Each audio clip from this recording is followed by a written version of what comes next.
So, about that time when I thought that I needed to have another baby.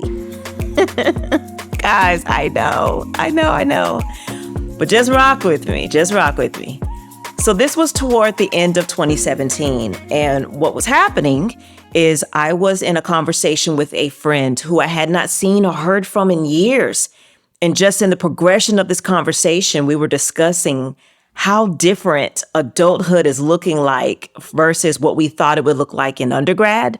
And one of the things that he mentioned was how surprised people are at the fact that he doesn't have any children. Now, in his head, rightly so, he was waiting for Mrs. Right. He wanted to introduce children to the world according to his personal standards. But what he shared with me was that finding Mrs. Right has actually been a lot more difficult than he thought it would be, but he wished that he had just gone on and become a father. He doesn't have control over whether or not he will meet the one, but he does have control over whether or not he can become a father. So, of course, I cannot relate to not having children. I have 3 amazing kids, but I can relate to the struggle of finding Mr. Right. And so for all the things that we talked about in that conversation, my takeaway was, oh no, I'm going to be alone. One of these days, my children are going to grow up and they're going to move out. And so I need to do something to secure my future because I cannot guarantee that I'm going to meet the one. But I can default to something that I know that I'm good at and I know that I enjoy, which is motherhood. When I tell you I came up with the brightest idea, my idea was I'm going to do motherhood 2.0. I'm going to do motherhood with a twist. I'm going to be a good Samaritan.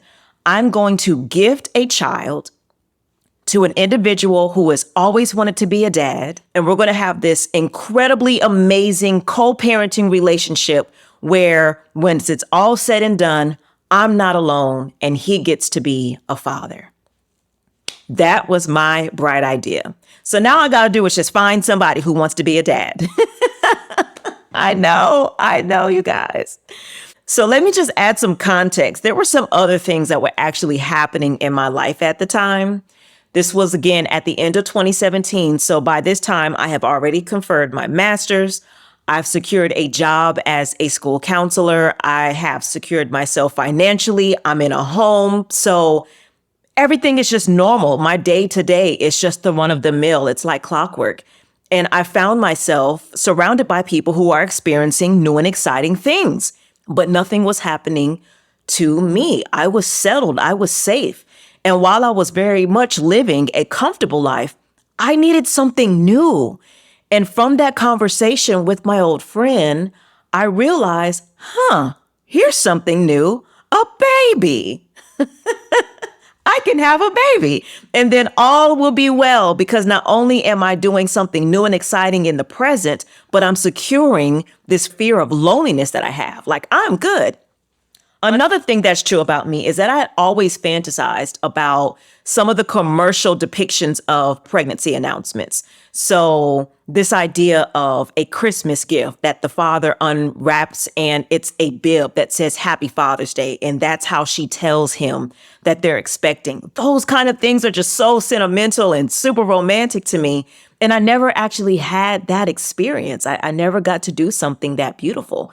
So this would also be my chance to have control over said announcement. And it would be great and embraced and taken in the best way because it's something that he needs and something that I want.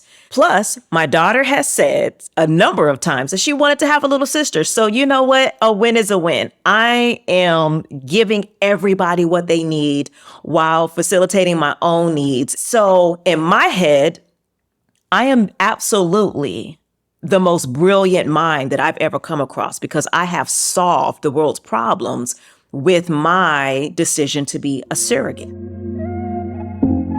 So what I did is I took this information to my mom. I made sure I didn't tell anybody else, but I had a conversation with my mom. And I'm not going to lie, I was very nervous about having this conversation. But because it was weighing so heavily on me, I just felt like I needed a sounding board. And my mom has always been good at that. I did assume what her answer was going to be. I walked into it assuming that it was going to be a huge no. Girl, you ain't got no business having no baby. But I was pleasantly surprised at how gentle she responded. She actually responded with a lot of grace. The thing that she said to me that resonated so deeply with me was, actually, I get it, Tam.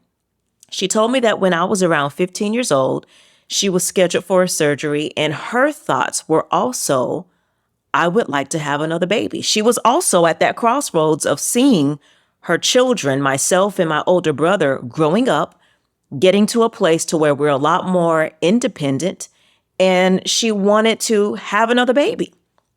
So the fact that she could relate to where I was and she was very understanding about what I was feeling and experiencing was very comforting to me. And if I can just pause right there and tell you that vulnerability is a beautiful breeding ground for connection. And while we may disagree with someone or take issue with their perspective, being vulnerable and finding value in their heart and what they're feeling and what they're experiencing opens conversation in such a way to where everybody can be heard and somebody can heal. There's something about my mom being able to relate to me as a woman and not just talk to me as a set of standards and rules. That was a beautiful moment for us, for me to be able just to pour my heart out to her, but her do the same. That connection did a world of good for me. With my mother being able to tell me that she understood exactly where I was, made me feel like I can talk to her even more.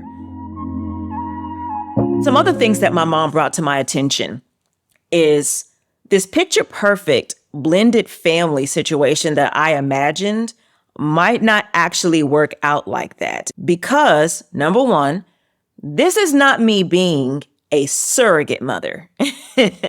I have a friend who is a surrogate mother. She carried an embryo for a couple who had some complications. And so her gift was her body producing their child, but they're raising their child. This is not what I was doing. This is me thinking that I'm going to have a child for someone else. I'm also going to keep this baby. So this is not a surrogacy. This is parenting. So I'm signing up for motherhood, and I'm signing up for single motherhood at that, because again, whoever this person would not be somebody that I'm in the relationship with. So while I would possibly get along with this person, doesn't mean that it's easier. It's not. It's still motherhood. So she brought that to my attention. Another thing my mom brought to my attention was, this is not you becoming a blended family. This is a contractual parenting agreement. So this person is not coming into your life to do anything or add anything in your life. He's only there to facilitate fatherhood with his child. So how do you think that might impact your children when he's only around for his child's games, his child's performances, his child's activities, but then your children are left without that type of connection because he's not signing up to be their dad. He's only signing up to be the father of this other child. And so you don't want to create an environment to where your children are having to observe this weird relationship that has nothing to do with them because you have nothing to do with him. Also, as you guys end up connecting with someone that you each want to pursue life with romantically, that parenting connection might be a little bit off-putting. So if you think it's hard to find Mr. or Mrs. right now, you're not making it any easier by entering into this contractual parenting agreement with somebody for whatever reasons end up being the criteria by which you guys agree to this arrangement. So that was really, really good advice. But the thing that she said to me that actually resonated and ended up becoming the game changer for me is when she made this statement. Tamika, I'm actually glad that I did not go on and have that baby when you were 15, because at 23, you became a mother. And had I had that baby, it would have made it a lot more difficult for me to be there for you during your time of need. And that made a lot of sense. My mom, just so you guys know, took 6 weeks off work and flew from El Paso to Dallas to help me transition from being just a wife to a wife and mother. She helped me learn how to take care of a newborn. I'm the youngest in my family, so I didn't know anything about anyone other than my little pet poodle Peanut. So having a child that I was afraid to really touch because I've never held something that fragile was scary to me. And my mom helped navigate that, not just once, but 3 times. She did this for each of my children. And had she had a baby at the time where she was feeling away, I would have possibly had a 7 or 8 year old brother or sister that would have still needed very much hands-on care from my mother, because this kid would have been elementary age at the time that I became a mother. And when I thought about that, that made perfect sense. I'm over here trying to solve a problem, number one, that doesn't actually exist. And number two, may limit my availability to when my children become parents. I'm thinking 10 years down the road, I'm going to need someone in my life if I have not secured that romantic companionship. And this child is going to help me feel less lonely. Meanwhile, 10 years from now, I could also be walking into becoming a grandmother. And if I got to take somebody to 5th grade in the science fair, I might not be available to be very present for my children when they become parents, the way my mother was for me. So when she made that statement, away with the baby, you are absolutely right. And I'm very grateful for that. So all of my silver linings really have to do with the takeaways that I learned about myself. So one of the things that I discovered about myself is that I need newness. I need new and exciting things to be happening for me, because after some time of having figured things out, I am bored. I think a lot of that comes from a number of places. I grew up as an Army brat, so I'm used to changing the scenes geographically. But I also had just been in transition with a lot of different things in my life. And one of the things that is true about me is that I will hyper focus on whatever the problem is and find myself solving it. And when that happens, I actually feel a sense of fulfillment. That definitely does speak to my profession as a counselor, but it also speaks to just the nature of my life. Remember, I had just overcome the pains of divorce. But it wasn't just a relationship that I had overcome. It was also everything associated with being a single woman with children. I have taken care of myself financially and figured out how to build and maintain a home, restored my credit, all of those things. But now that those problems are solved, I don't have anything to do. So let me pause right there and say, for those of you who need a lot of change or need these exciting things to do in order to feel alive, not to invite drama into your life, because drama includes problem solving. And sometimes we end up attracting negative attention and negative energy because we really do feel good when we fix things. But some things can't be fixed, and some things are not our job to fix. And we need to leave people and those types of things to themselves. So always be careful that when you're looking for new things, that you're not looking for new problems. That was a note for me. But what I did realize is that I did need newness. And thankfully, newness did come. I actually ended up getting a promotion at the end of that school year. That was also the same year as we talked about in last week's episode, where I sold my home, moved into an apartment, and then ended up at the beginning of 2019 moving into this house. So new things did happen. And what was interesting is when those new things happened, having a baby was the furthest thing from my mind. So that helped me to understand that it actually wasn't a baby that I wanted. It was newness that I wanted. Because if I wanted a baby, then even when those other exciting things were happening, I would have still wanted the baby. But let me tell you, your girl did not want that baby. I didn't. Another reason why I'm glad I didn't is because I had no idea that 2020 was coming. And shout out to everyone out there who had young children to care for during the pandemic. But I was very grateful that I had self-sufficient kids when we were all stuck at home dealing with COVID-19. And my son had heart surgery, my youngest son. I am so grateful that I wasn't also thinking about this toddler who's stuck on his mama and possibly not even having very much access to his father, because depending on who this father would be, He might not even be close enough to be very present because the world was shut down. So I saved myself from having to navigate that type of situation as well, just by heeding wise counsel, which brings me to my next silver lining. I tend to make decisions hastily. We talked about this last week when I bought this house. But I tend to make big decisions hastily, and I don't always consult people beforehand. And it's really not out of pride. It's honestly out of fear. I'm afraid people are going to tell me that my idea is dumb. I'm afraid people aren't going to value the decision that I'm making. They're going to speak ill of it. So there were other times in my life when I was pursuing my master's or my doctorate. Very little people knew because I just didn't need the feedback. I didn't want anybody saying, and what are you going to do with a doctorate? Why are you even doing, sometimes when people out of their concern give you their feedback, it's actually negative and discouraging. So sometimes the fear of rejection has kept me from really being vulnerable with what's going on in my head and my heart.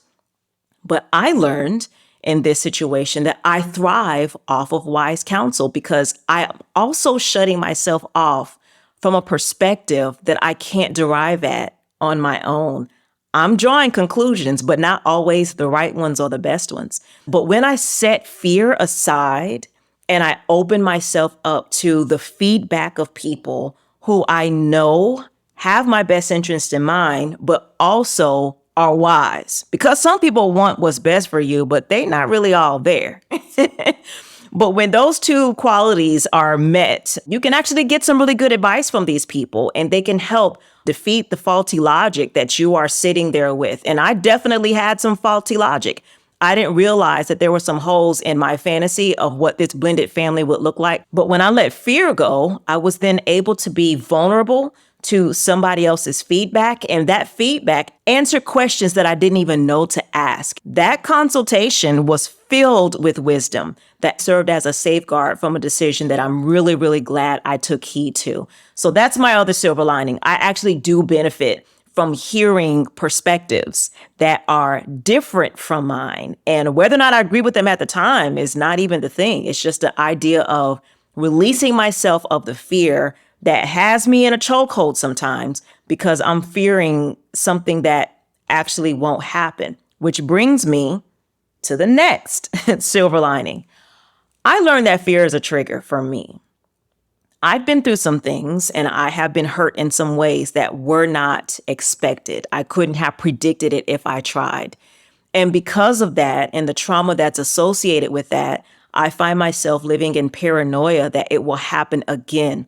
So for all of the conversations that I have throughout the day, people can tell me about their inventions. They can tell me about their epiphanies. They can tell me about their financial, all of the things. But I tend to make decisions based off of things that I'm trying to safeguard myself against, which is also fear-based. And in this instance, I'm trying to safeguard myself against loneliness. And so I'm making a decision based on fear. So how is it that a conversation about what the past X number of years since undergrad has looked like for us, I, of all things, extracted that I might be alone in the future. Thus, I need to do something today, hasty decision. I need to do something today or make some arrangements today that will help secure my future. Afraid of being alone. You guys, we cannot make all of our decisions based on fear. So I really had to dig deep within myself and ask, what are you really afraid of and why? Yes, some horrible things have happened to you, but who doesn't have that testimony? Can we also admit that some amazing things have happened as a result of those things because you've come out of all of it? You are not by any means a victim to your circumstances. You are a victor, actually. And you have learned how to be strong and how to be creative and how to be resilient and how to be vulnerable and soft to people who are also experiencing some of the things that are similar to what you have experienced. Your whole career and the life that you lead is indicative of each moment in your life informing the next moment of your life. And so how is that going to be any different? We don't have to make decisions out of fear because you have a track record that things are going to be okay. So why not let faith make the next move? So then the question becomes, Tamika, what is it that you want? It's not so much always about what is it that I'm afraid of. I know what I'm afraid of, but let's do a deep dive on what it is that I want and pursue that. And here's what the beauty of that is. It unlocks the curiosity. It always gives me something to investigate. It's a mystery that I have to constantly solve because I'm in pursuit of something wonderful as opposed to running away from something fearful. And that is my silver lining. A simple perspective shift can be the difference between how to live a much more peaceable life because your motivation is exciting and loving and encouraging as opposed to fear-based being your foundation. So it's important that we acknowledge our triggers so that way we can heal and deal, but it's also important that we shift that narrative. We really do have the power and the capacity to rewrite our story in a beautiful way. It's not going to void us of the things that we are here to experience, good, bad, and indifference, but how we perceive a thing definitely can inform how we continue to move and thrive through. So all in all, the beautiful thing is I learned a lot about myself and what moves me and what motivates me and what drives me, and was able to make some active steps toward improving me and understanding me. So as I move forward, I'm able to recognize, is this decision based off of something I'm running from or running toward? Is this something I'm afraid of or something I'm excited about? I'm able to have that internal conversation and make decisions appropriately. And I've established a track record with people who I know, love, and care about me, and I'm less inclined to just harbor information for fear of rejection.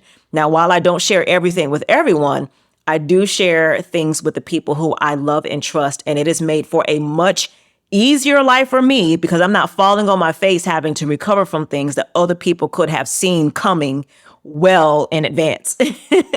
So that's also a beautiful thing. So the biggest takeaway was my mom actually proved to me in that conversation that the thing that I was afraid of, that's a myth that I created for myself. And here's why. I'm thinking I'm going to be alone in 10 years when my children move out, but I've been out of the house for more than 10 years, and guess who I still needed? My mom. Still needed her, and while we live cities apart, we're still very much a part of each other's lives, and that is what love does. Love is a bridge, and it is a connector that keeps people in conversation and community. So these fears that I was having about being alone, in that conversation, I'm proving that it's just not even true. So I'm actually not going to be alone after all. And neither are you. So my advice to you would be just to embrace the people who are feeding and fueling you and receive that love and appreciate that love. And at the end of the day, we really are one big family. So the goal is to make it a loving, functional, happy one. Thank you for listening to Transitions with Dr. Tam. Hey guys, thank you so much for listening to this episode. I cannot thank you enough for your love and support. Seriously, it means the world to me. So however you are tuning into this podcast, whether it's Spotify, Amazon Music, Apple Podcasts, maybe you're even watching the video version of this on YouTube, don't forget to subscribe. That way you'll be alerted every time a new episode drops. So again, I want to say thank you for being such an amazing community. We'll see you next time.